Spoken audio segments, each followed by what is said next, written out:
Roxanne expects a letter from you. Oh, no. What? If I write, I ruin everything. How? Because I'm such a damned fool. The way you tackled me wasn't so damn foolish. Oh, I can find the words when mounting an attack, but I don't know how to mount... when there's a woman, I become tongue-tied, speechless, dumb. If only I had the words. If only I had the looks.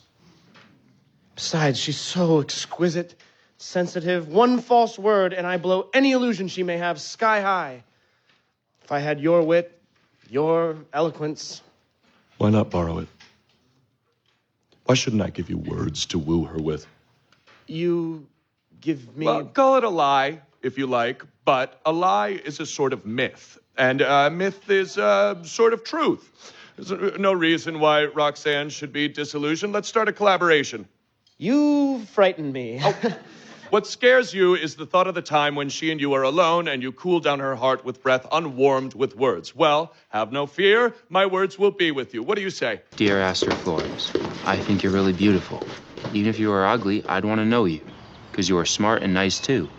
It's hard to find all those things in one girl, but even if you were only two of those things, I'd be into it. But you're like all three, just to be clear. She's like all three. Thanks for clarifying. About me, some people think I'm the cutest one in my family. Those people being my grandma, who's dead now. Never mind about my dead grandma. All I am saying is that I like fries. I like dipping them in my milkshake. Is that weird? It's actually really tasty. Would you like to try that with me sometime? I work part-time and I have a truck. Let me know whenever. Thanks. Paul Munsky, second string tight end. Football. So what you're trying to say is... I'm in love with her. Have you ever spoken to her? I'm not good with words. But you know you love her. I know. I think about her when I wake up, and when I'm doing my sprints, and when I'm eating my mom's bratwurst, and when I'm saying my prayers. That just means that you're stubborn, not that you're in love. No, it's love. Love makes you screwy. Don't you get screwy? No. This whole section needs... Oh, that fry thing does sound good. Daily modifier. Oh, I get it. Get what? You've never been in love.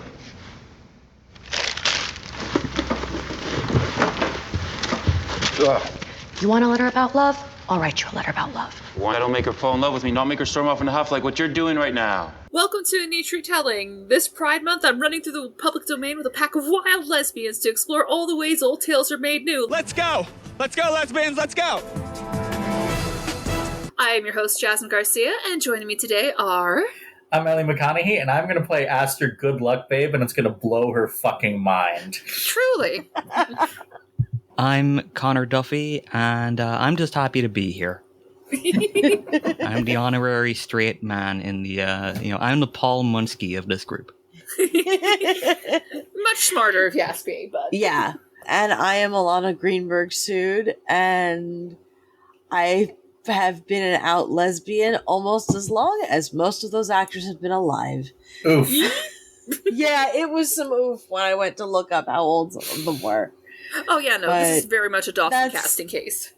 I am making my way towards 40, so I know this is life. Making my way towards 40, talking fast. Making my way towards 40, ow my back. I'm definitely not moving very fast, but that's just me. Anyway. Yes, and today, to continue on with our Pride Month festivities, whoop, whoop, whoop, best time of the year on this here pod, other than maybe October/Halloween. Mm-hmm. We know what we like. Yes. Well, you should know what kind of people we are, our dear listeners, at this point. But today we are going to be covering the Half of It, the 2020 Netflix film that is this is really funny, it is the second of the Cyrano de Bergerac set in high school adaptations that Netflix saw fit to release around this time for some reason. Greetings, I am IER60, Star Wars Retelling Connections. What intersection found?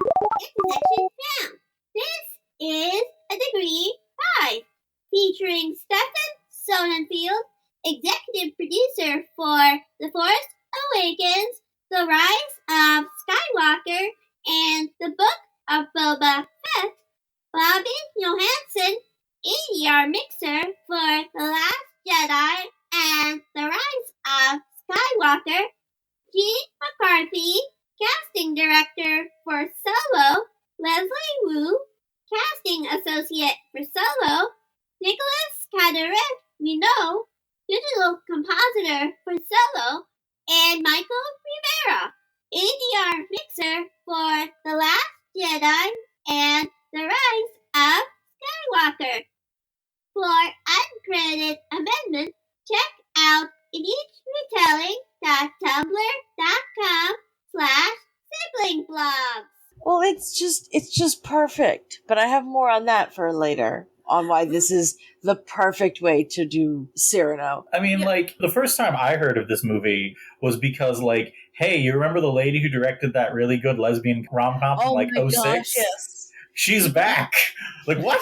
That's saving face for anyone who doesn't know that film, which is one of the best lesbian films out there, because all the people who deserve happy endings get happy endings, and there's no inexplicable fridging just because there are lesbians around. It's wonderful. And all that seems wrong was now right, and those who deserved were certain to live a long, happy life ever after, yada yada. Sorry, I couldn't help myself. It is very good. It just, for those of you who take this seriously, did literally, like, 2 days before this episode was recorded, get inducted into the Criterion Collection. So go see Saving Face. Extremely good. Yes. Yeah. It's been on my watch list for a long time. But oh, it's so good. It's also especially good if you grew up in an ethnic household and that affected what your parents did and didn't allow you to do, because that is one of the major factors in that film. It's also a factor in this film, but absolutely. In a different way. But no, this yes, is very, I'm not Chinese. I am Jewish, and I was raised with certain expectations and what have you, so that definitely resonated for me. Something that this movie is definitely partially about is being the queer child of immigrants, but we'll get into that. Oh yeah, we'll get into it. So with that said, though, what is everyone's experience with Cyrano de Bergerac? I mean, like, I'm familiar with the story. It's one of those stories, you know, I say this a lot about the stories you cover. One of those stories you kind of know the shape of before you ever read it. It's like a recurring bit on Sesame Street when I was a kid, which incidentally scared the hell out of my boyfriend, apparently, when he was a kid. Enjoy that information. Do with it what you will. For Zandy. It's such a solid premise for a story that it kind of gets, like, sideways adapted a lot of times, like this. There was that Peter Dinklage movie from a couple years ago, which, I'm not going to lie, I think that movie's terrible, but I'm not going to go into it here. I have a soft spot for it. We'll definitely cover it one day and we can talk about that. My point is simply that it's one of those stories that I don't know if I ever actually officially sat down and read the original story, but you know the shape of it from when you're a kid, basically. I would agree. I actually read it because once upon a time I was a theater major. Okay. And I'll do it. Still only, like, I don't have any of it memorized or anything. I didn't personally perform it. Just read it in a class. And so I don't remember some of the details from the play, but, like, again, you know, the broad strokes. And also there is incidentally a musical of Cyrano that when it was first on Broadway, Cyrano was played by Christopher Plummer. So Cyrano doesn't actually sing. Everyone else does, but Cyrano patters.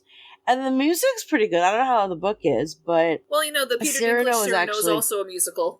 And that was actually an adaptation of an off-Broadway play. Musical. So there's that.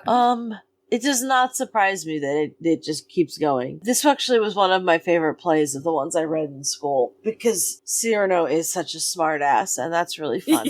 In a very different way than the Cyrano equivalent character in this film is, I would think. It's my favorite non-Shakespeare play, actually, so I'm with you there, Ilana. At least when it comes to, like, the kind of stone-cold classics that you read in school. I have never seen nor read Cyrano de Bergerac, nor have I ever seen any direct adaptation of it, but I have seen the movie Roxanne, starring Steve Martin. Yeah, starring Steve Martin and Daryl Hannah. I've seen that several times, so... So you got the basic shape of it, other than the fact that it, spoiler alert for people who have not read Cyrano de Bergerac, in spite of the fact that it's labeled a comedy, it actually has a very sad ending. That's sort of like one of the things that has interested me about Cyrano, because like I feel like so many adaptations want to give him something that is an actual like I'm going to use the Peter Dinklage one because that's the one that I'm kind of like I bashed a minute ago. Him having a big nose and being insecure about that is like a him problem, which is why he doesn't think he can get this girl. Him being a dwarf in the 1800s is an actual social problem that he has. Like, it is a real... In the original play, Mhm. and in the more direct adaptations of the play, he actually does get picked on for the nose. Hence the 20 insults, one of the best monologues in theater history. Editor Jasmine here. Fuck it, I've always wanted to perform this monologue properly. I'm gonna be doing it here. It is my podcast. You cannot stop me. I mean, feel free to skip over. I'm not your boss, but also, I feel like you'd be missing out. There's some solid barbs here. No, young blade. That was a trifle short. You might have said at least 100 things by varying the tone, like this, suppose, aggressive. Sir, if I had such a nose, I'd amputate it. Friendly. When you sup, it must annoy you dipping in your cup. You need a drinking bowl of special shape. Descriptive. 'Tis a rock, a peak, a cape. A cape, forsooth, 'tis a peninsular. Curious. How serves that oblong capsular, for scissor sheath or pot to hold your ink? Gracious. Oh, you love the little birds, I think? I see you've managed with a fond research to find their tiny claws a roomy perch. Truculent. When you smoke your pipe, suppose that the tobacco smoke spouts from your nose. Do not the neighbors, as the fumes rise higher, cry terror-struck, the chimney is afire? Considerate. Take care, your head bowed low by such a weight, lest head over heels you go. Tender. Pray, get a small umbrella made, lest its bright color in the sun should fade. Pedantic. That beast Aristophanes names hippocamelelephantals must have possessed just such a solid lump of flesh and bone beneath his forehead's bump. Cavalier. The last fashion, friend, that hook? To hang your hat on? 'Tis a useful crook. Emphatic. No wind, oh majestic nose, can give thee cold, save when the mistral blows. Dramatic. When it bleeds, what a red sea. Admiring. Sign for perfumery. Lyric. Is this a conch, a triton, you? Simple. When is the monument on you? Rustic. That thing a nose? Marry, come up, 'tis a dwarf pumpkin or a prize turnip. Military. Point against cavalry. Practical. Put it in the lottery. Assuredly 'twould be the biggest prize. Or, parroting Pyramus's sighs. Behold the nose that mars the harmony of its master's fizz, blushing its treachery. Such, my dear sir, is what you might have said, had you of wit or letters the least jot, but, oh, most lamentable man, of wit you never had an atom, and of letters you have 3 letters only. They spell ass. And had you the necessary wit to serve me all the pleasantries I quote before this noble audience, e'en so you would not have been let to utter one, nay, not the half or quarter of such jest. I take them for myself all in good part, but not from any other man that breathes. And you're about to find out that this is what made me fall in love with this play. So, back to the show. I'm not saying he doesn't get picked on for it. I'm saying it's not like, thing that would actually stop him from getting with this girl if he could just get the fuck over himself, is my point. I mean, there is sufficient social pressure that it would not have happened even if it wasn't for the needed not to happen for this whatever of the story. But one of the things I found interesting actually about this movie is that Cyrano being picked on because of his nose always feels kind of contrived and mean of the writer, but having your Cyrano be a small person in a world that cannot handle that, so could have been today either, or, Ellie being seen as the school nerd and so no one wants to hang out with her, whatever, those are things that are like not only beyond your control, but are like very difficult to get people to change their minds about, if that makes sense. It 100% makes sense. I kind of see both arguments here. Like, on the one hand, there is something to be said about Cyrano is the only thing that's really in his way, versus, well, there are certain aspects of people's appearances or identities that absolutely can be a deterrent to them finding their true happiness, and that can also lead to the kind of mindset where, again, you are getting in your own way. Like, me personally, I've always been on the bigger side, and I won't lie, it has definitely made me think that certain romantic opportunities just weren't for me, when chances are I was kind of just in my own way about it. Like, society's beauty standards are a hell of a drug. And there are a number of modern adaptations, whether made today or set in today, that do tackle that sort of thing. I know there's a web series in which Cyrano is a trans woman named Serena. Hell, I definitely want that to be on the Pride Month lineup someday. This isn't like some other kind of like classic plays or plays from other writers from the same period or before, for whom I have spent a stupid amount of time reading things. So for me, my only real touchstone with regards to this film is this film and what it tells me and how I interpret it. You know, it is funny how both Ellie and Conor have mentioned that this is just kind of one of those storylines that keeps on popping up, because along with, of course, Cyrano's on Sesame Street. I cannot believe how often I bring up Sabrina the Teenage Witch on this podcast. I guess we're going to have to do something about that eventually. Because that was another early introduction to the concept of Cyrano de Bergerac to me. Because there is an episode where literally one of the spells Sabrina can cast is creating her own Cyrano clone, basically. It was one of her boyfriends. It was not Harvey. I can't remember if it was Josh or Aaron, I think was the name of the guy she almost married. God, that show is so crazy. Can't you tell that I watched it religiously? Just looking at the Wikipedia page for the half of it, they have a little section for like the Cyrano de Bergerac. It has 8 direct film adaptations and 13 kind of like sideways adaptations. So it's apparently a very popular format.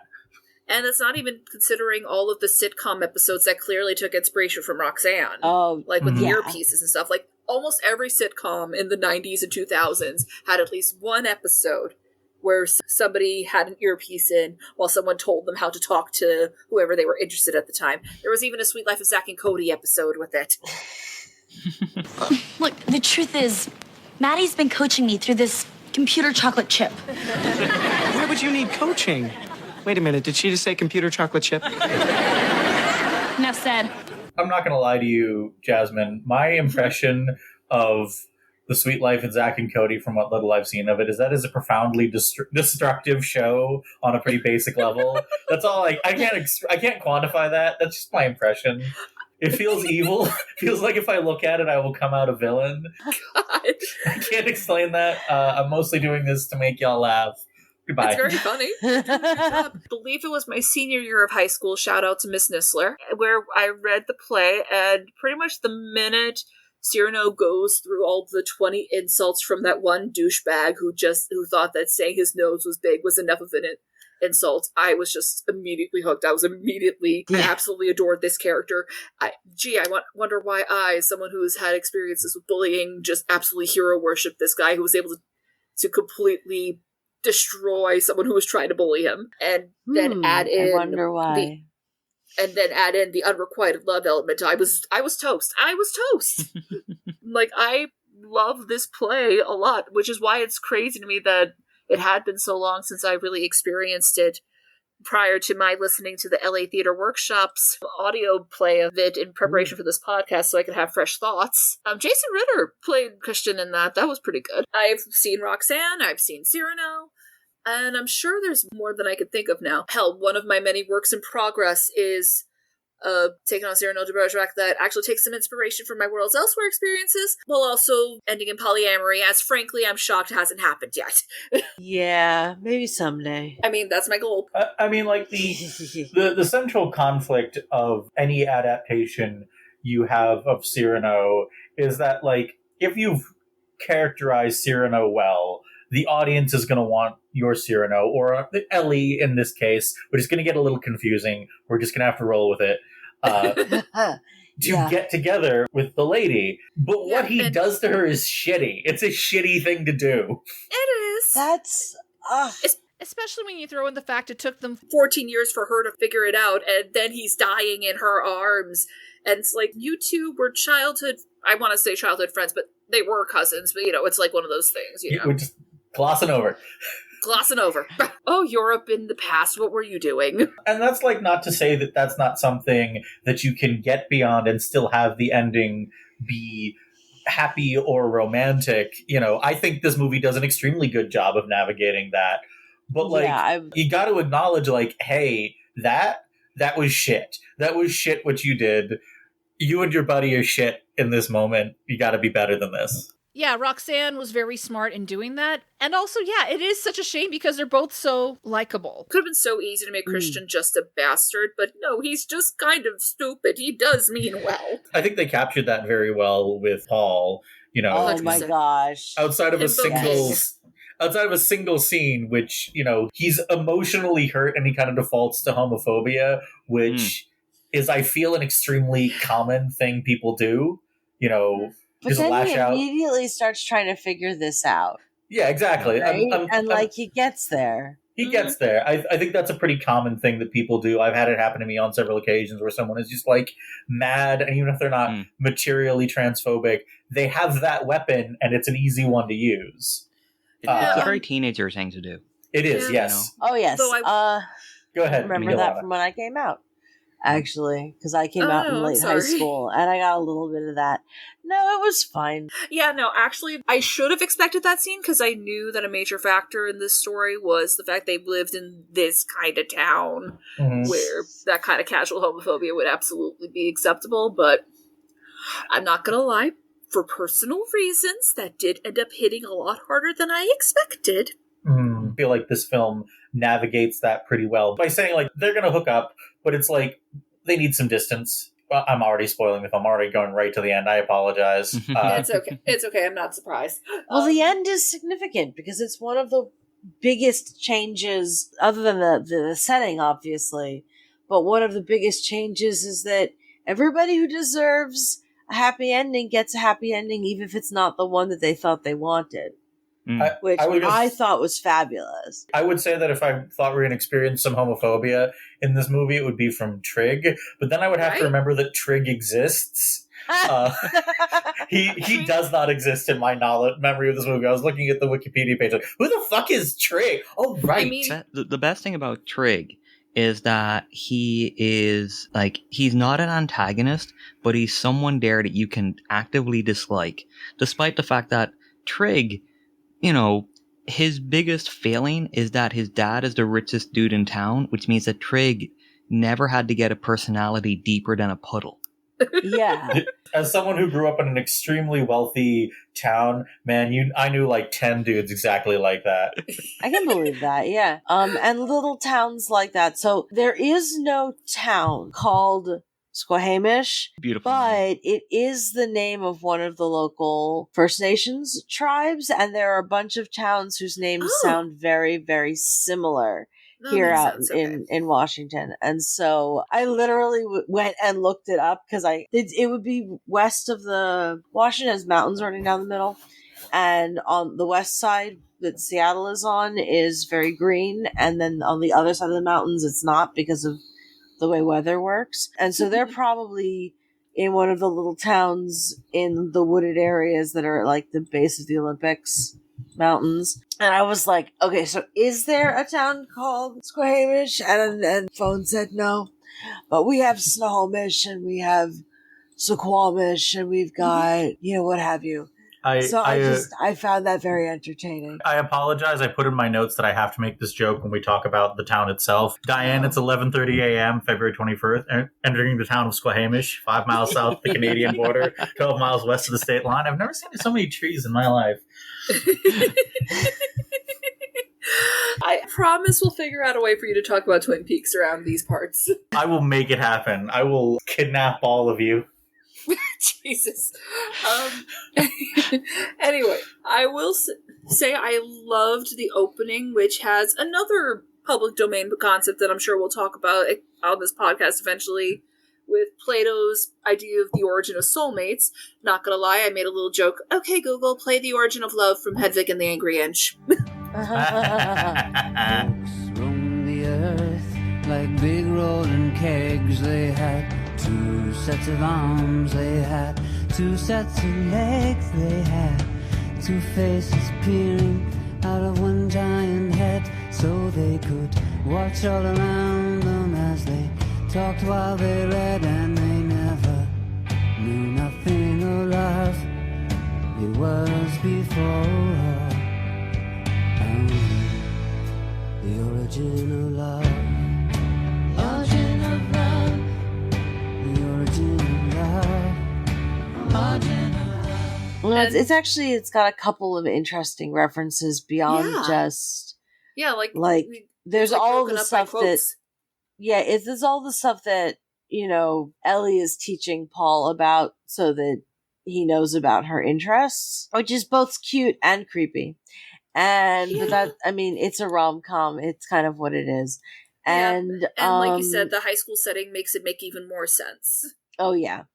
And I believe the big quotes that it uses are from Symposium and from No Exit by Sartre. That was the one in the middle, if I'm not mistaken. I did a reading of it with OK Zoomer last October, so I would hope I'd recognize it. And then the one at the end is attributed to the character Ellie Chu. It's also kind of interesting because it's an unusually melancholy opening for a rom-com, I feel. This was my first time seeing this. I kind of missed it when it first hit. And same boat, sadly, yeah.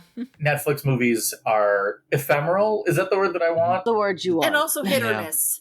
Also extremely hit or miss. And also people lie to me about which ones are hits or misses. Y'all are overrating the old guard, I'm sorry to say. I like it fine. People are overrating it. Listen, people are starving for movies like that, okay? I missed the half of it when it first came out, because when it first came out, I think I was hiding under a bed somewhere. It was a 2020 release, so we were all a little release. So not really paying attention. I didn't dive into Netflix like many people did, but Addie and I watched it just a couple of months ago for the first time and adored it. So then watching it again for this was to pay attention to stuff that I didn't catch the first time and things like that. I did not know before we watched it that the director was the same director as Saving Face, but knowing that, I'm like, oh, that makes sense.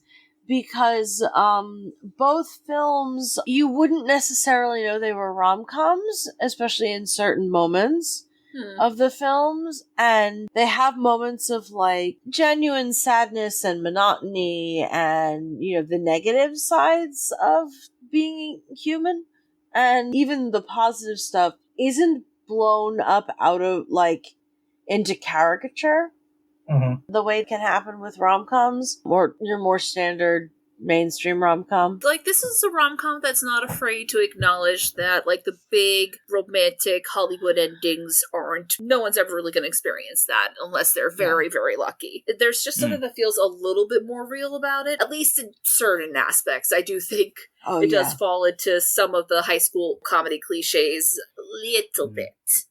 I think it's got to, though, right? I was going to say it's got to hit those. Yeah, of course. Isn't that part of the point of setting it in high school, is to be able to take advantage of those? Yeah, no. I'm saying it as a neutral statement of fact. I'm not saying it as a diss or anything.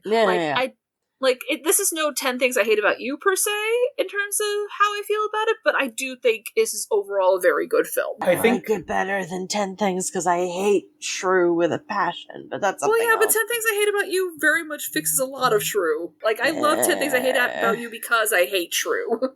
Let's be real. We are all adults of various ages. Shush. And so we have enough distance from high school to sort of acknowledge that high schoolers are kind of idiots. Oh, yeah. You make impulsive decisions very casually in high school. Any teenagers among our dear listeners, let me be clear, we are not saying this as an insult to you. It is not your fault. No. It's just the natural thing of the development. This is not me. We were all morons. Yeah, you're all morons. Anything I say about teenagers as a group, unless I'm talking about like a group of teenagers that does not include me, like when I talk about cishet teenagers, that is not a group that's ever included me. Like, therefore, having a rom-com set in high school, it makes a lot of the heightened actions and kind of impulsive decisions that are almost required for a rom-com, it makes them gel a little bit better. And if you don't like the couple, or like a secondary couple as much, it makes that easier to swallow because, like, you know, I remember who I was dating in high school. I don't even know that person anymore. I met my boyfriend in high school. We didn't start dating until I was 23, and I didn't meet my girlfriend until I was in my 30s. So to engage with the tropes of the genre without it feeling like you just shattered believability. Oh, yeah. I definitely did something embarrassing with roses in my sophomore year to get someone's attention. So, like, I'm very much in favor of, like, if you want to be able to get away with ridiculous shit and have it be a little less immersion breaking, high schoolers. But fundamentally, the reason why I'm like such a fan of setting stories like Cyrano in high school is because no actual adult with sense, which, I mean, that is a big proviso there, would think that this was a good idea. But a pair of teenagers, absolutely. Oh, yeah. I have no difficulty. And the other drama that is different in the film, because of the film's setting, makes it interesting in its own way, because you see these little snapshots of the world outside of just the story of Ellie writing the letters for Paul to Aster. You put hints of, like, everyone else's, like, stuff, and it's a great storytelling technique because it makes the world feel really big without having to get, you know, distracted and rambly. We should probably actually get into the plot of it. Basically, it really is as straightforward an adaptation of Cyrano as you could get, while still having it set in high school, and again, nobody dying. So Ellie Chu is the daughter of a Chinese immigrant widower and has way too many responsibilities, and to top it off, it basically writes people's essays for them for money because her family's clearly struggling financially. And this jock named Paul, again, Himbo King. He's a golden retriever in human form. Truly. And just enlists her to help him write love letters to this girl, Aster Flores, who Ellie also happens to be crazy in love with, and hijinks ensue. I mean, one of the things that's sort of tough about a lot of rom-coms, in my opinion, is, like, you have to make the lead couple believable, but if you're going to have a romantic rival, there also has to be a reasonably good reason. Well, why not him? What's the problem? And a lot of movies I find fall down on that point. They either make them cartoonishly villainous or just like, I don't know, man, he's fine. What's your problem? Like, oh, God forbid he be just a normal person. Exactly. Yeah. And I think this movie does that very well. I think that all of my favorite scenes are just, like, scenes that show how incredibly well Ellie and Aster just click. Mm-hmm. And just, like, as much as I love Paul, he is just not suited for Aster in the slightest, or Ellie during the scene where he fucking tries it. Where he totally misread the situation there. God. Yeah. This movie, Bottoms, Handshake, himbo football player totally misreads the situation with a lesbian. Mm-hmm. Yeah. That guy from Bottoms is not a himbo. He does not respect women enough for that. He is dumb, though. He is super dumb. Yeah, he's just dumb. A himbo is dumb and sweet. Yes. Okay, dumb football players who totally misread the situation with a lesbian. The portrayal of Ellie as a kid that had to grow up too fast. Yeah, it's heartbreaking. So good because she's doing her schoolwork, she's earning extra money writing the, you know, essays and stuff, and then she's basically doing her father's job, running the train, you know, crossing stop that is there in town, and parenting him, basically. The movie goes into more detail about, like, kind of how they wound up in that situation, but as someone that was, for different reasons, somewhat in that position and who knew people that because of divorce wound up having to be the parent to their younger siblings. Yeah. It felt very real and heartbreaking to me. No, Ellie Chu's situation is very, very sad, and what I appreciate is that her father is never villainized for it. He's not a terrible person. He does clearly love his child. There is still that distance, and beyond just the fact that Ellie does kind of have to be the parent, that's also on being the queer child of immigrants. Woo. Like, even if there's no blatant homophobia there is always that, is there going to be a problem that I'm probably not what you expected me to be, that this is not what we came to this country for? And is this going to make us being able to fit in even harder? I mean, like, the dad is sufficiently, I don't want to say pathetic, but, like, there's a level where I feel like he's not being intentionally helpless. There's just, like... Exactly. He just seems like he genuinely can't handle shit anymore, and just Ellie just sort of parentalized herself rather than wind up on the street, Depression. Yeah, it was probably easier than her dealing with the grief of losing her mother. I know sometimes when I don't want to deal with my bad feelings, I dive into trying to help people around me instead. This movie ended up being a little too relatable, I guess.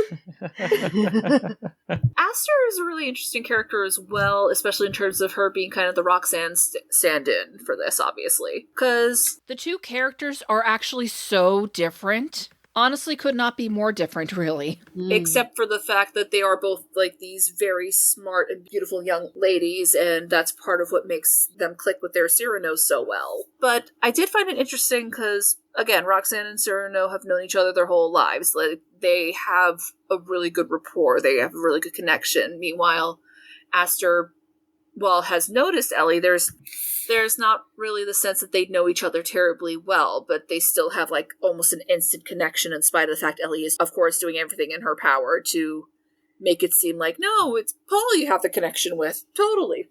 Well, I'm just part of the wallpaper. Don't mind me.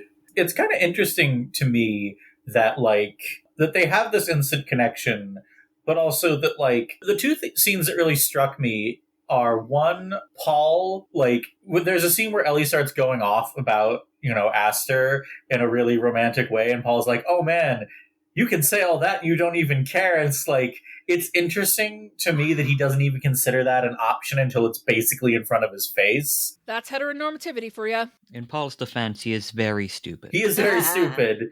We love him very much. The other thing that struck me is, like, in the context of the movie, we have the whole background of their entire epistolatory relationship, but Aster meets Ellie once and drags her up to a hot spring. If Aster and Ellie knew each other outside of the letters, there's no way Aster wouldn't have jumped her already. Yeah, that's fair. She is 100% into her from the start. Well, compulsory heterosexuality is a hell of a drug, especially since her family is so entwined with the church. That is what I was thinking too, because skipping to the end, in that scene after the blow up at the church, which is my favorite scene in the entire film. Oh, it's great. We it's skip so cathartic. We skip forward into the spring and, like, further into the spring because that scene takes place around Easter. Mm-hmm. And then later, it's at least a little bit later, and Ellie stops her bike in front of the restaurant where Aster works, and they talk a little bit, and, like, you can see that they've recovered some, but Aster's still kind of uncertain. And one of the things that she says is basically, if things were different, if I were different, maybe it could have worked out between the two of us. And, because this is one of the themes in the film, Ellie tells her, you could never be different than you are. But I don't actually think that, I want Aster to go away to art school and have a wonderful queer awakening, and then she and Ellie live happily ever after. But I don't actually think that's what you're intended to take away from it. I don't think that any of the three of them get what they want romantically, but part of that is because there's more to life than just romantic love. Mm-hmm. And Paul realizes that he loves Ellie platonically, and that's a thing that you can do, and that's what really helps him get over his kind of knee-jerk homophobic reaction to her. But like, he's, getting notice for the work he's doing with experiments at the family's sausage shop, and Ellie's going off to a very good college, and Aster is finally making her own way in a way that it really feels like she's, from what we've seen, that she's never gotten to do before. She's always felt kind of trapped by the fact that not only is she the pretty popular girl, but again, she comes from a very religious family that has a very specific, at a very small town, and there's a very specific idea of how she's supposed to live her life. Like, she's just like, yeah, I guess I'm gonna marry Trig eventually. And it's just like, honey, you don't have to, That is the reason I referenced Good Luck Babe at the beginning of the episode. I was being flippant, but I genuinely think, like, I don't feel we are intended to read Aster as straight. I'm being flippant when I say she'd jump Ellie, but I do think that, like, the reason why you can't have Ellie and Aster already know each other is because there's no way that a character who's characterized the way Aster is would instantly clock, oh, that's just Ellie, in the letters. That is so true, too. Yeah. Well, because the English teacher's able to clock it, right? Yep. Mm-hmm. Yeah. Shout outs to overly frank teacher characters in teen comedies. Yes, it's always really, good. It's always fun, even though I don't think they used her nearly enough. But additionally, like, just to kind of go back to that comparison with Roxanne, it's so interesting how, again, Aster feels so trapped in this, because Roxanne would never. Like, Roxanne played the closest equivalent to Trig in the play De Guiche, more like a Dedouche, am I right, ladies? Played him like a fiddle for as long as she possibly could to make sure she could marry Christian, which she had wanted to do at the time. Roxanne has so much more agency than most of her contemporaries in her genre. In spite of the fact she's being lied to through most of the play, she does have an idea of what she wants, and she goes for it. And the only reason they didn't end up with a happy ending is because De Guiche figured it out and sent him and Cyrano off to war. And then everyone dies eventually. But Aster, I think one of the flaws, I guess, in the film is that Aster is kind of a football. She's such an interesting person, but she doesn't. It's not until the very end, really, that she gets to have agency. That is always a little disappointing to me, even if I know why it is that way for this particular retelling. Yeah, it does make sense because it's clearly part of her character arc, but at the same time, yeah, it's such a bummer. And also, like, the actress is very charismatic. Like, Alexis McSeen, I believe her name is. Like, she's very charismatic. And I was like, I need to see you in more things. And it's also really nice to know she is, in fact, 28 at this time, and is therefore only 5 years younger than me. So, yay, I'm not a creep. So I was about to say that I agree with what Ilana said. And I felt that the ending was very satisfying to me. It would have been, in my personal view, I understand, like, everyone kind of wanting Aster to have her, her big, queer awakening and recognize what she really wants out of life, et cetera, et cetera. Good for her if that happens to her, like, after this movie's over. But if Ellie and Aster had gotten together at the end, if Aster's reaction to the kiss had been anything more than surprise and kind of nervous chuckle and whatever, if they had become a romantic item, it would have been a massive cop-out. I agree. I agree. Yeah. She's not ready for that yet. Yeah. Well, she's not ready for it, and Ellie and Paul have not earned it. They both, like, one thing that, like, I mentioned this in discussion of the movie beforehand, but one thing that is very interesting about the movie, and you can confirm for me or deny, I'm sure it's the same in the original text. In this movie, neither Paul Munsky nor Ellie Chu are bad people, but they do a bad thing. What they do is hugely immoral. They play with the emotions of this girl that they both like, but neither of them are confident enough in who they are to actually go forward and approach her and accept rejection if it happens. And they're all teenagers. Yeah. They're teenagers, so it's understandable. They'd be terrified of rejection. I remember being terrified of rejection as a teenager. Terrified of rejection now. But, exactly. I was about to say, like, you're as a teenager, what's this shit? Yeah. They are both, fundamentally good people, fundamentally moral people, but also they see absolutely nothing wrong. And again, it's a teenager thing, but I think it's something everyone can relate to regardless of age.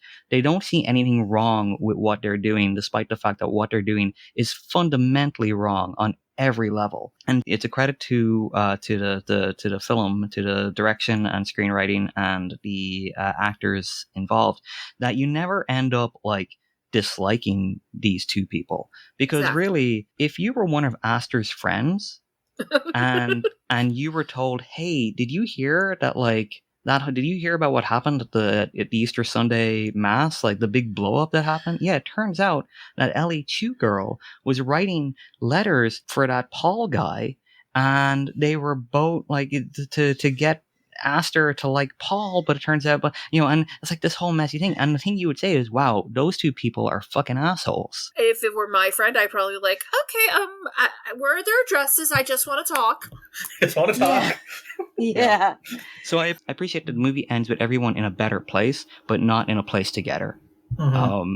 Like, they don't deserve that, and it would have been wrong for them to earn it, to get it, because they didn't earn it.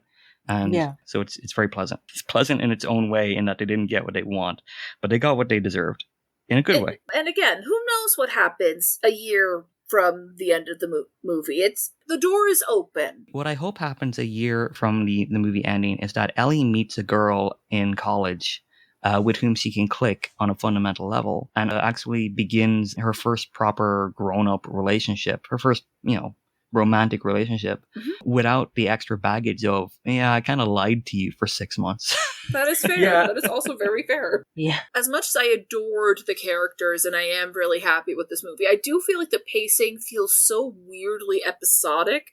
It almost feels like this was going to be a series, but then they were like, not nearly enough happens for us to justify making this a series. You gotta trim it down to a movie length. And then it's just kind of like, it feels like for a while it's just kind of, okay, and then this happens, and then we move on to the next thing. It feels like mini-sodes almost strung together.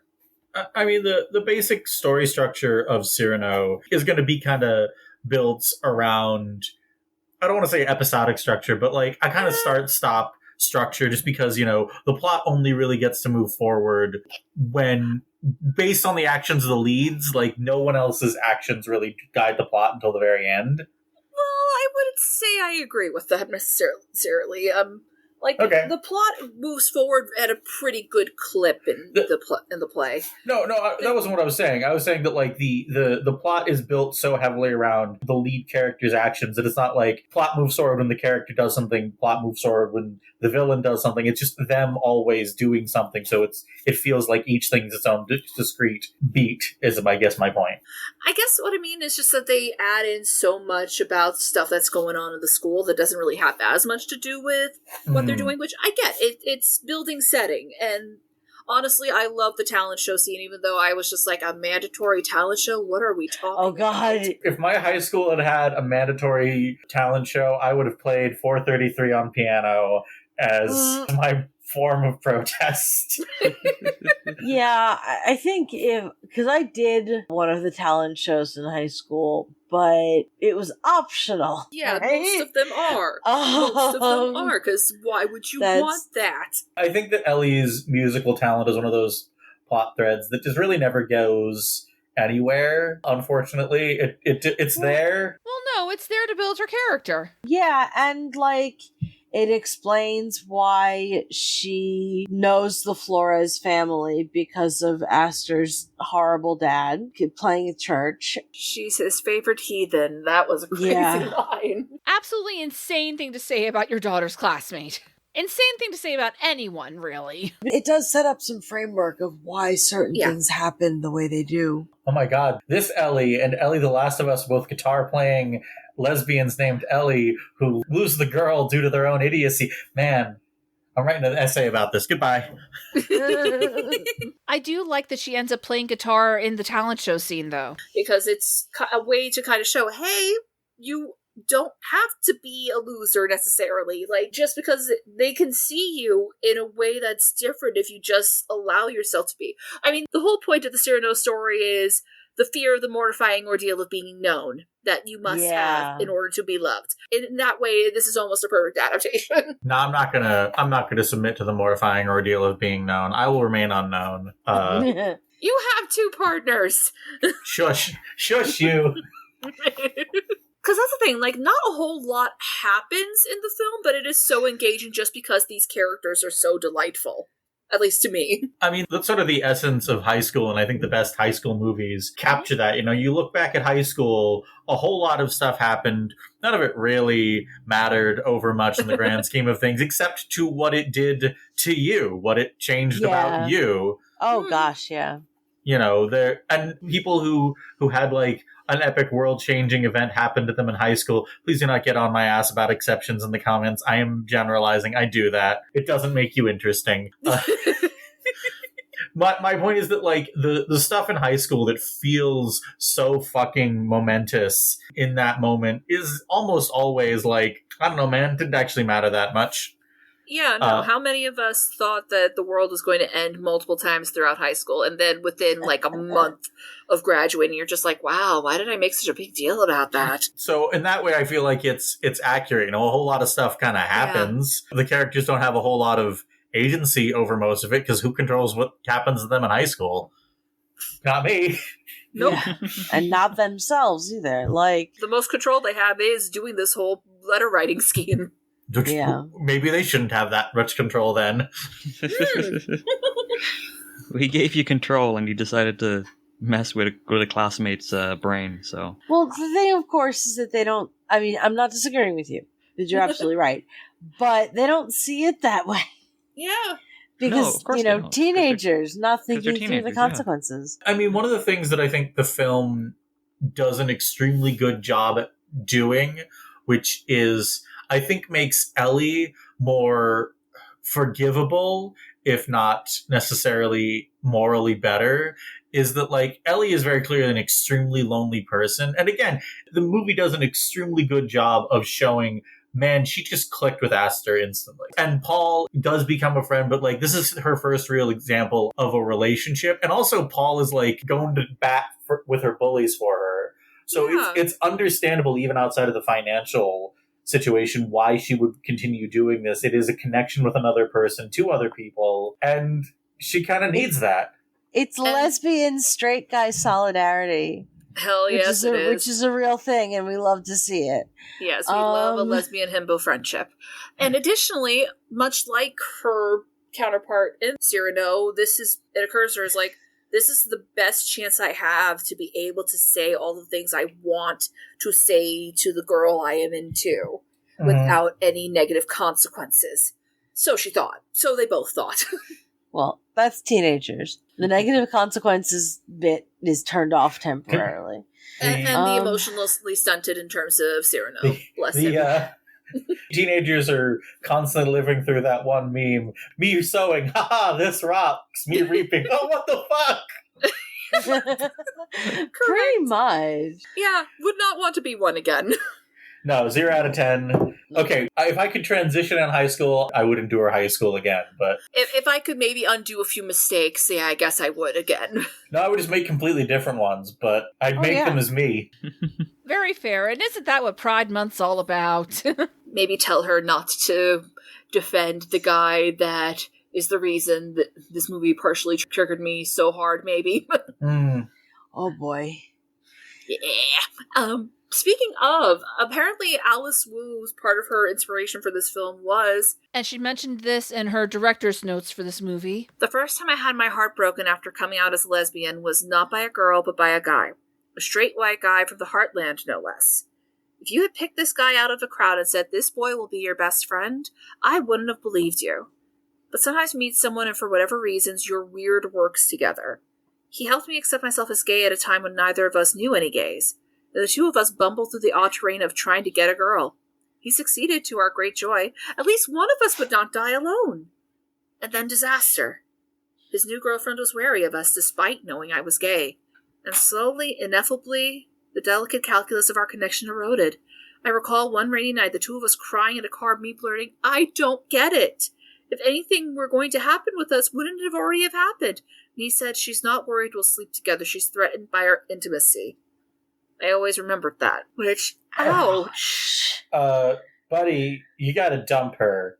Like, maybe this is just the polyamorous half of me, or the bisexual half of me, but like, oh, I'm threatened by your friendship with that person? Okay, dump them.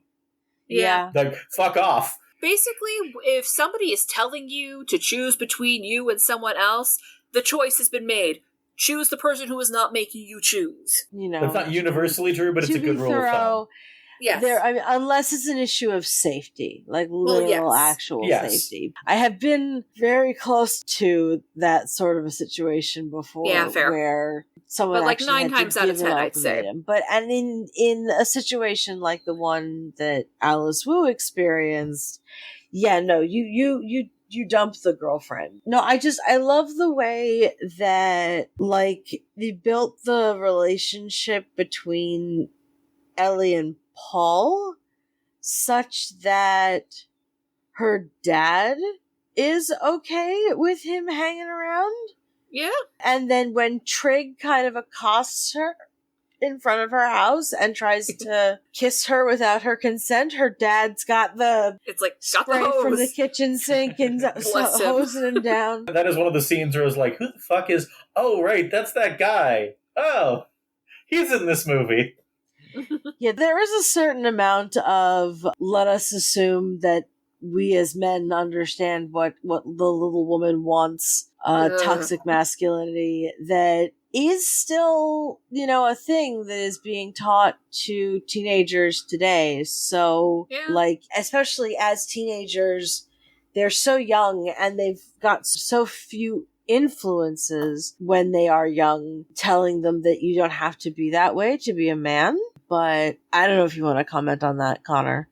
But I don't know, like, because here's the thing, like, I grew up in an incredibly rural place. In this movie, Squamish is a very small town where nothing happens. Like, could fit my hometown in Squamish and have room left over. That big senior class, that was watching that whole big auditorium full of students watching the senior recital or senior performance or whatever. Like, I don't know how many people were in there. I know that there were less than 40 people in my equivalent of senior class.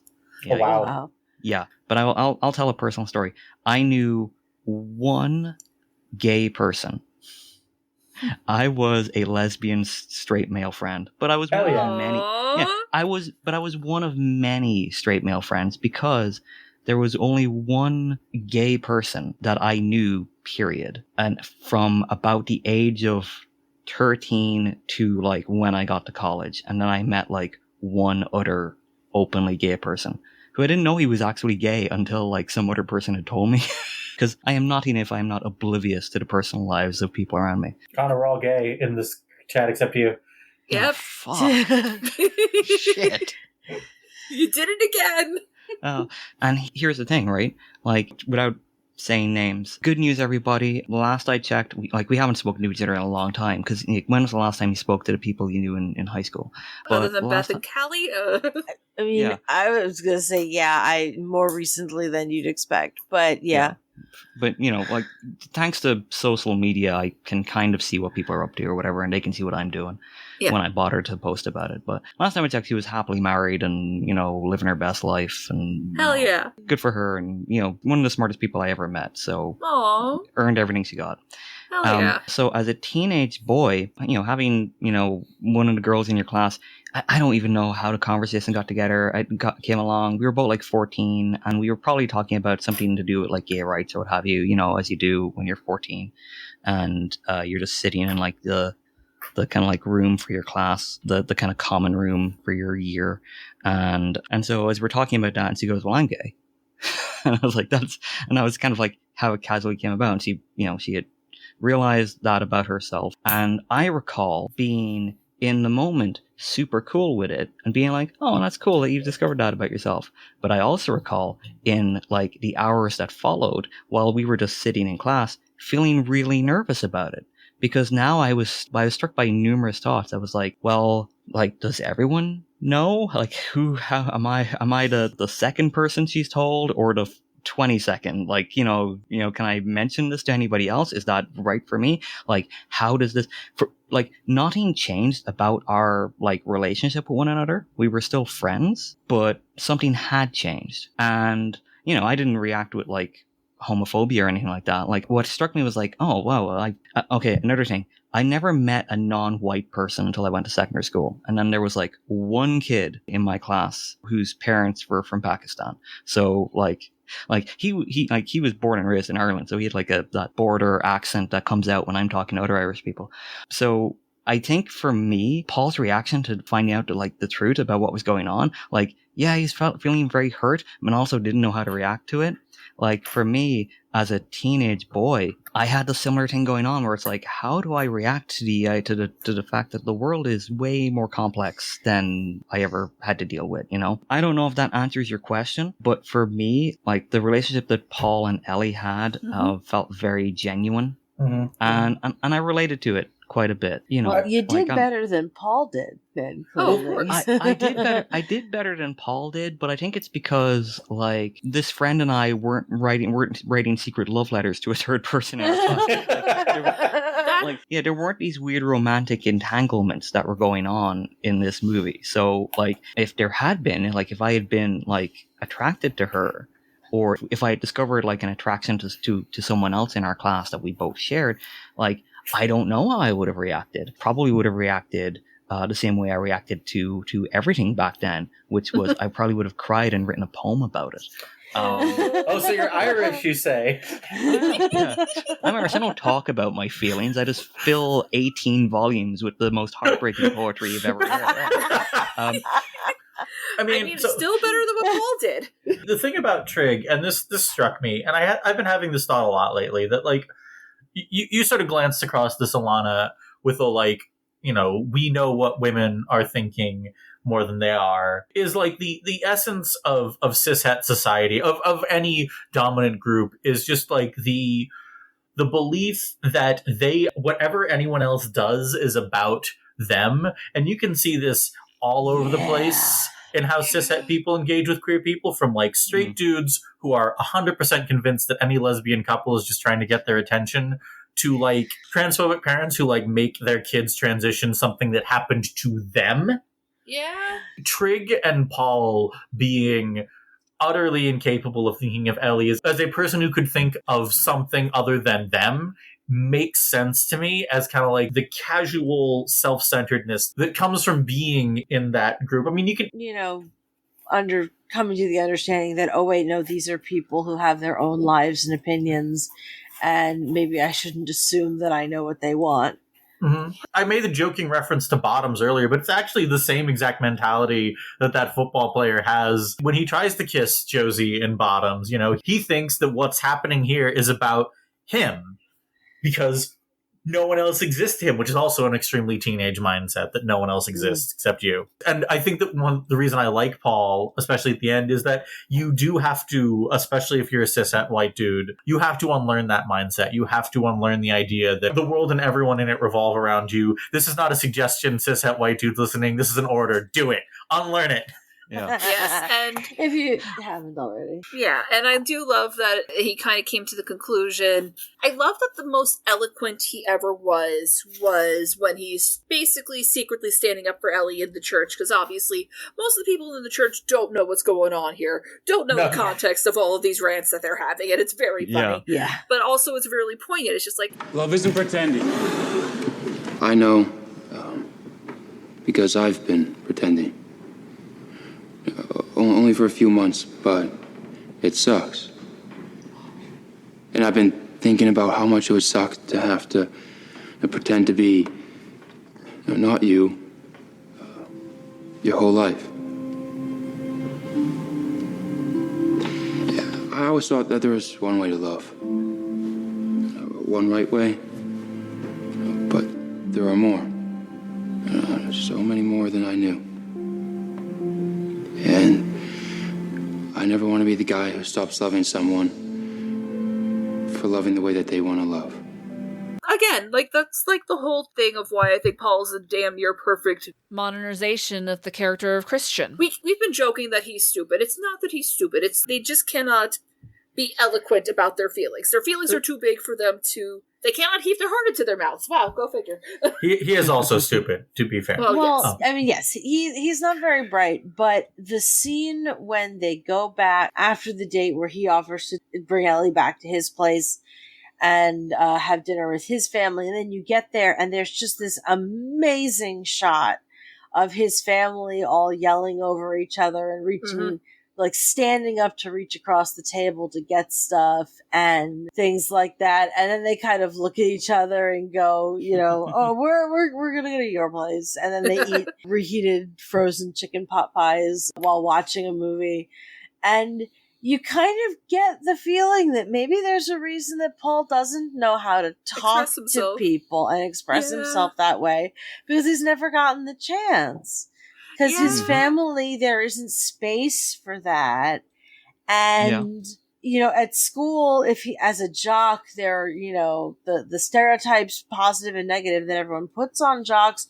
No, he would get picked on for having emotion. And again, that's both toxic masculinity and other factors as well. And so, like, the fact that he's able to explain no exit to show us that he understands the play by comparing it to the situation that he's in with what he's going to do with his future, with, you know, his mom and the sausage shop and what have you. And it's like, no, he's not stupid. He may take a little more time than some other people on some things. And he's got to grow up. I mean, they all have to grow up to a greater or lesser extent. But, like, he's 17, maybe 18 years old. And, like, the male brain is not, this is science. This is not even just me being, you know, misandrist. But it takes longer on average for a testosterone-driven brain body system to get to full emotional maturity. And that's before you take into account, you know, all the negative pressure of various types coming from society. And so, like, he's a golden retriever, as I said, in the shape of a human. And that giant grin of his is just, they picked a great actor. He's very cute. Very well cast, all three of them. Yeah, really. oh yeah. And her dad, and just all of them. But, like, in the same way that you can see how Ellie's home life made her into the person that she is when Paul chases her down, or rather when she turns to him in the hallway at school and agrees to write the letter, we see what gets her to that point. And we even see a certain amount explaining why Aster has always just kind of gone along to get along, despite being so incredibly brilliant and what have you. But it's because of the pressures that she's, you know, and I remember that from high school too. But no, Daniel Dimer is very great, and I'm very much looking forward to seeing him as Tyson in Percy Jackson season 2. I really like the scene where Ellie is texting Aster in the diner while she's talking with Paul. Like, that is oh my god, yes. That is a well shot, well paced scene. And, like, I know that doesn't sound super impressive, but, like, so many of these Netflix movies, like, they are, I don't know how to put it other than they feel like a robot directed them, the Russo brothers, but I repeat myself. Yeah, I was gonna say, I agree. Like, a lot of, like, Netflix movies, like, by design, are made to be watched with your, you know, with one eye on your cell phone. And I haven't watched a whole lot of them for that reason alone. I watched the can't even remember the name, Damsel, starring Millie Bobby Brown. Oh, Damsel's really good. I kind of like Damsel. Yeah, Damsel was fine. But Damsel was written and designed with that scrolling in mind, because it is not a visual story. Like, she repeatedly just says out loud everything that she sees. That is true. You're not expected to actually watch the screen. This movie is shot for a visual medium. I really liked what they did with, like, the text messages and how those are, like, in the little pop-ups, you know, to show that no one has to say out loud, oh yeah, Ellie is getting, you know, we don't have to see her getting money or what have you, to see, oh, the pop-up. You know, we all know what it is because we all have Venmo or Cash App or whatever you use. And a lot of, like, it's really nice to see filmmakers coming along now who know how to use and convey text messages Yes. Yeah. I was going to say that being a little older than Ellie and Jazz, I've kind of been entertained to watch the way that the incorporation of modern tech moving at the speed that it's moving has been incorporated into movies, because there are a lot of directors, usually the older ones, probably because they don't have as much experience with the technology. They try to incorporate the tech and it's like, well, this doesn't really work, or they don't bother, which is weirder even at this point. I love that scene that Connor mentioned also, particularly because like the sounds that they used to accompany the text were perfect. So when Paul doesn't know what's going on and he texts Ellie in all caps with a period after each word, and it goes like thump, bump, and it's like, yes, that is what that sounds like. Like in your head, that's what that sounds like. I personally have a great disdain for like where when people put insert shots of phones to convey text messages. I much prefer this shit. I will say for Netflix films, the most recent one I watched was I, out of morbid curiosity, wound up watching the Russo film The Electric State. Heard nothing but bad things. I'm so sorry. Last month. In case you're wondering, yes, they did turn a melancholy story about a queer teenager wandering across a dying world into a generic action movie. But it just struck me watching it, because I watched it last month, how, you know, this is a movie that supposedly had a budget of $320 million, and it looks like shit. It is shot like shit. It is shot flatly. Its color palette is drab and ugly. It's not a good look. Like, I genuinely saw shots in, you know, just use an example, like, to use a queer example, the TV show High School, based on Tegan and Sarah's memoir, that looked 1,000 times better than that movie. And so, like, I was 100% ready for this movie to be very script-focused, very script-first. As Connor said, built around second screen, make sure that you don't miss stuff if you're not paying 100% attention. So I liked that it looks and it's shot and it feels like a movie. You know, if I want to listen to an audio drama podcast, I can do that. If you made a movie, make it like a movie. How is this hard? Also, stop giving the Russo brothers $300 million. What's wrong with you? Yeah, well, you can blame that on their Avengers stuff anyway. Yeah. That's and it. Marvel. Most of their Marvel stuff isn't very good either. Oh gosh, I have a We're not rant doing that this, I we're not will doing this, save we're not doing for this. y'all Moving on. later. You want it, not now. Okay, we'll do it. We'll do it No, another but time. I also loved how visual this film was, because it sets the tone so perfectly. The loneliness of Ellie just sitting in the booth by the tracks by herself, and there's nothing around her, or like the shot of like the lights overhead at night as, you know, someone's awkwardly being driven home. And just like, I am not a film school kind of media consumer. I have the things I do and don't like, but I'm much easier to please, I think. And also, I have sufficient executive dysfunction that I often have to be like playing some mindless cookie game on my phone to be able to focus on the movie. But this is one where I actually am like, phone is sitting down, I'm actually like watching, because there's just so many great visuals that just show so much that informs on the action and the way people behave and why they say the things they do and what have you in the rest of the film. It's just is good. It is happy in my brain case, but yeah. And we do not talk nearly enough about the sequence in which they're like painting on that one wall to communicate with each other. That That's was really so nice. lovely. That's so And well done. And crazy after we just recorded the Portrait of a Lady on Fire episode, not gonna lie.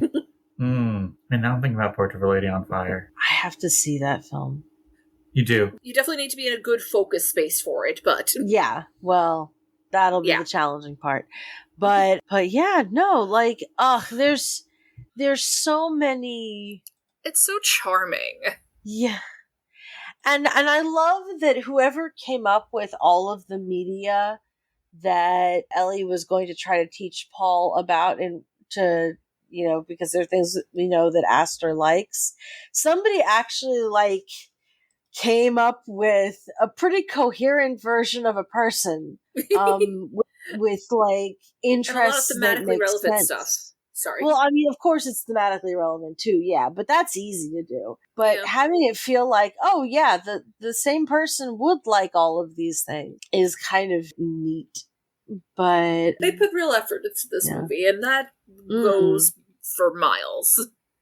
Oh yeah, absolutely. Which, like, that's again another one of the themes there. Like, Paul even says how, isn't that what love is? Making an effort? Like, again, he's really not as stupid as he seems. He's not wrong. He gets better with conversation. Mm-hmm. It's just, he gets awkward around Aster. It's like, again, thing. accurate adaptationally.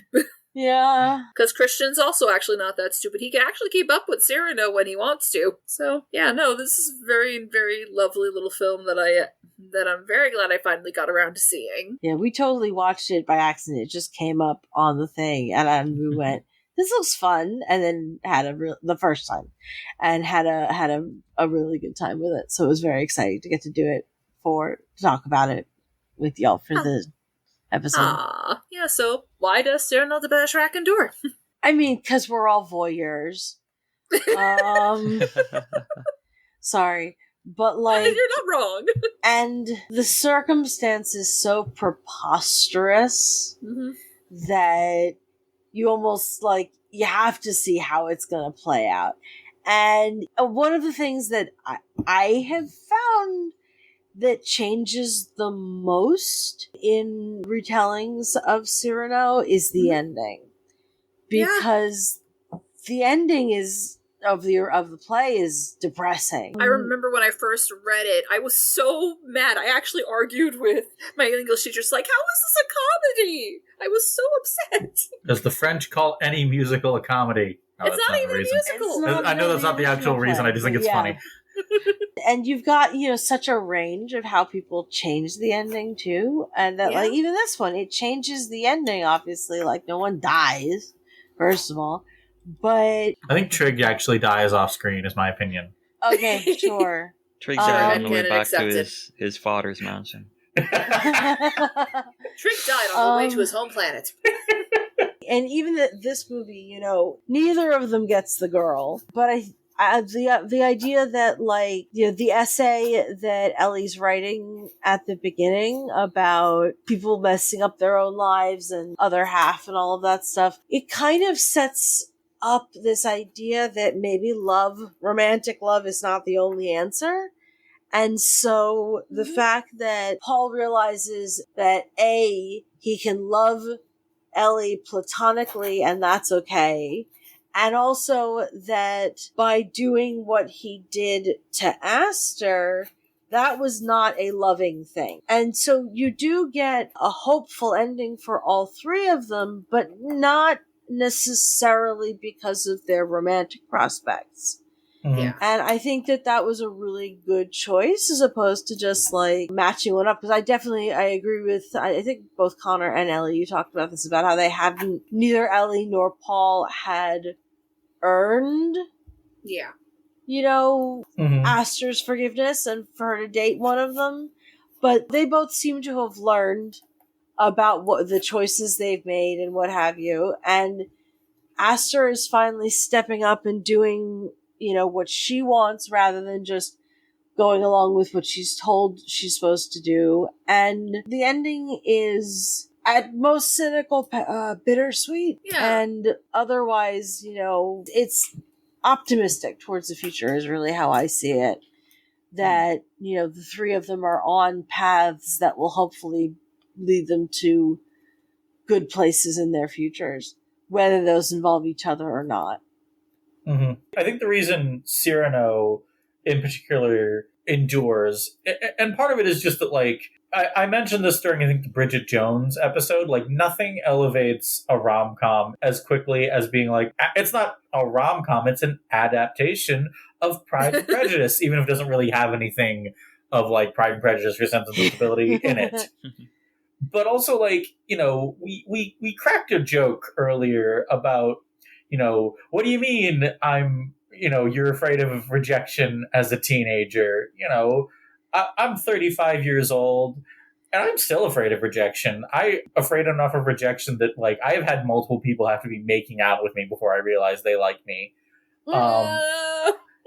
So I think Cyrano will always be kind of an innately relatable character, just because we have always felt like we could love someone if we could just, like, be brave enough, but we're not brave enough. And Cyrano is relatable because he's not brave enough. And the same thing with Ellie. Ellie, God, this is confusing. Ellie Chu is smart enough and funny enough and engaging enough that she could be, at the very least, an extremely good friend to Aster. But she's not brave enough to step up, to try it. And I think that's always going to be an emotion that everyone can relate to, especially teenagers. So I think it's always going to be there in one form or another. Maybe no more musicals for a little bit, though. Yeah, I think, you both nailed it on the head. It endures because it's like everything else that endures. It endures because there's something universal about the emotions there that we can continue to relate to it over and over again.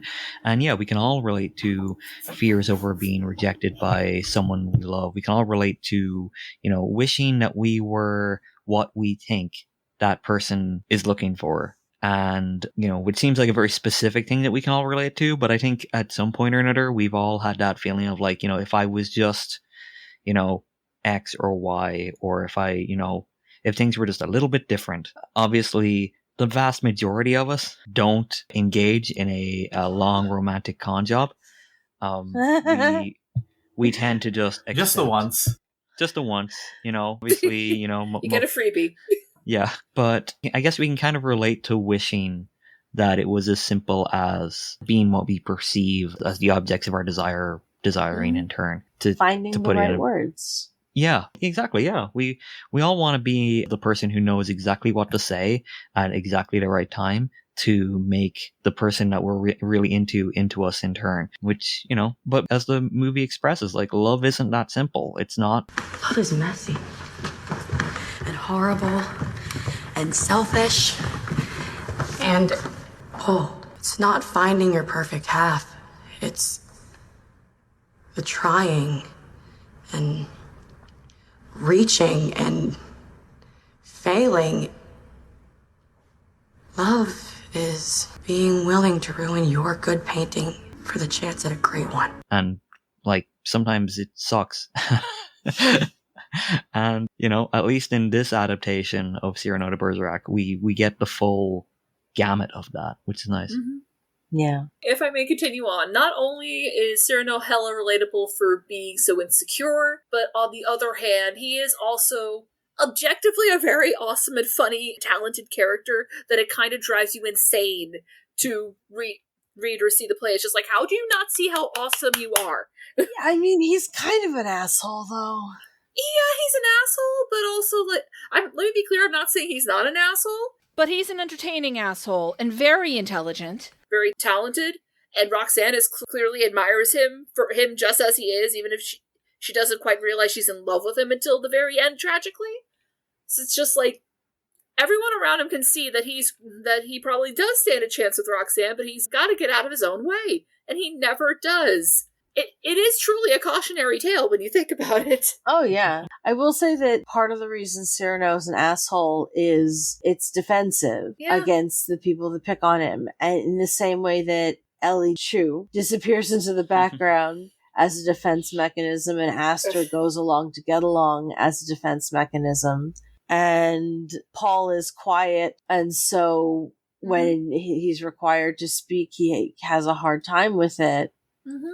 As our friend River would put it, we are all armadillos. We all have baggage, and we all have our defense mechanisms because of that baggage. It's like what it is to be human. Exactly. And may we all figure out how to overcome our fear of rejection to be known without all of this nonsense. Both romantically and not. Yes. Mm-hmm. May our armadillo selves learn to unroll so we may be loved. Final thoughts? Aster, please listen to The Rise and Fall of a Midwest Princess. You will relate to it. Aster, I'm telling you. I think it'll fix her. You also, Jazz, you failed to stop me from making more than one Chapel Roan reference this episode. And I'm not sorry. Damn it. No, that's fine. And they were good choices, so. Yes, exactly. And final thought: this was a very fun movie. It was a very, very cute movie. I say that not as a pejorative, and very much enjoyed it. And I think that it's, regardless of whether or not you're familiar with the source material, I think it's worth an hour and 45 minutes of your time. Absolutely, yes. And I will wrap this up with more words from our director Alice Wu. I wrote the half of it as a way to work through the heartbreak of losing that friendship. In retrospect, I might have been solving for the wrong equation. I've always harbored a deep pang over what I could have done differently to keep that friendship, to stave off the heartbreak. But perhaps that was never the point. Heartbreak or not. That friendship's helped me become the person I am. Those late nights strategizing on how to win at love were never about winning or love. They were about two ding-dongs who cared enough to fully see and accept each other. It is the thing I love most about Ellie and Paul, about Ellie and Aster, and in hindsight, about my friend and me. So on that note, the half of it. And the hope that some of your endings become beginnings. And on that tear-jerking note, who has stuff to plug? At time of recording, those of you who heard me on the podcast before, those of you who haven't, I'm the artistic director for the virtual theater company Worlds Elsewhere, sibling media to this wonderful cast. And we are not doing anything at the moment, in part because we don't have the money to do anything at the moment. So if you'd like to support us, Jazz will put a link to our website. We've got a donate button. Oh, it's always there. Yay.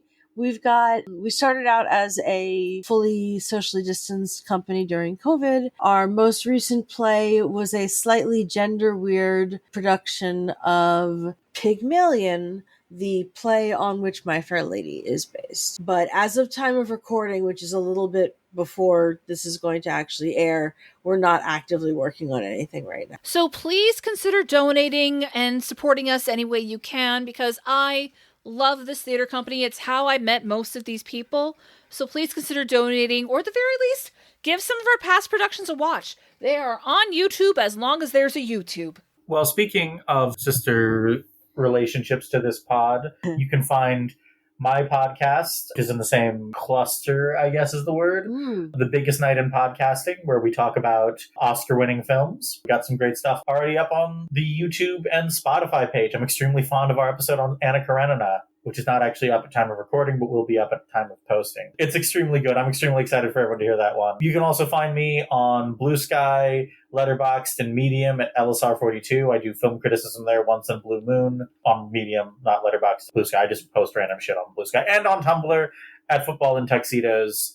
I have no idea what I'm doing with any of it, but I'm doing it, and I'm going to keep doing it, and they can't stop me. No one's been able to do it.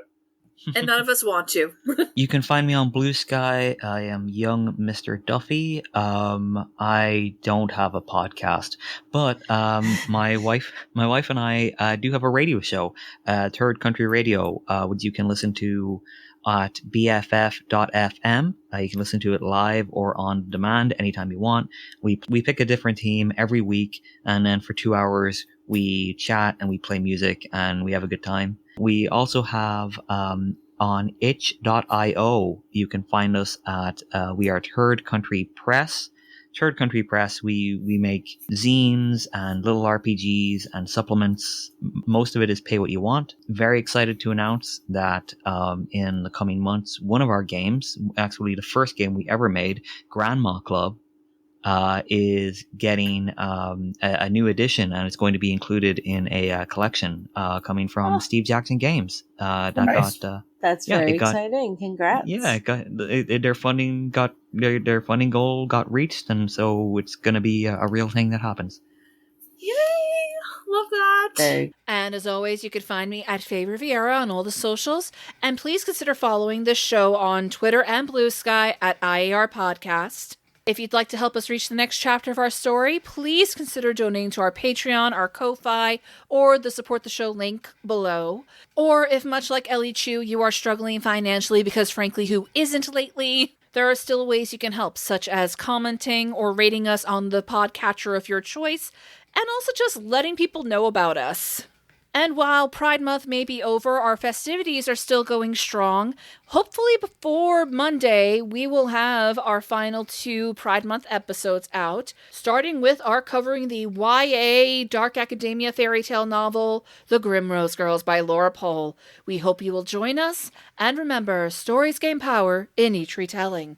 I've never had much acquaintance with the sweetness of woman. My mother was understandably disappointed with what she'd produced, and I had no sister. In manhood, I learned to fear the mistress with mockery in her eye. But, and God bless you, forever and ever for this, I have had one friend in my life, different from the few others, a friend in a silken gown. Here lies Hercule Sauvignon de Cyrano de Bergerac.